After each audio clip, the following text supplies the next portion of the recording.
The city of South Fulton is taking a stance after the death of Breonna Taylor. She is the 26-year-old killed by Kentucky police back in March when they executed a no-knock warrant, firing multiple rounds into her apartment.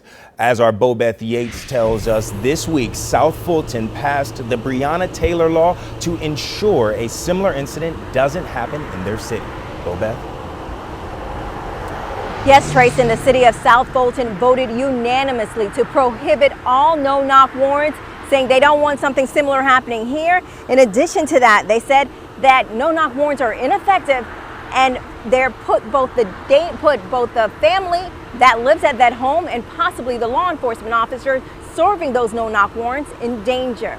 Now, no-knock warrant is actually a warrant that allows law enforcement to go into, force their way into a home with a property without any notification. So no knocking on a door, no ringing a doorbell. The controversial warrants are usually issued to prevent evidence from being destroyed.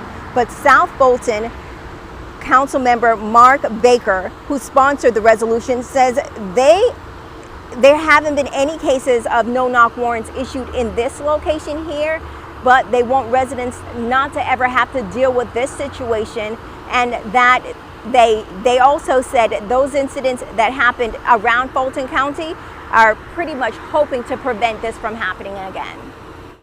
Katherine Johnston shot back. She was 92. She survived the civil rights movement and marches, and she was in her home of 17 years on the west side of Atlanta, and she shot back. So if your grandmother is shooting back, what do you think I'm going to do? So I think it's a natural thing to expect, if you're going into someone's home unannounced, be prepared.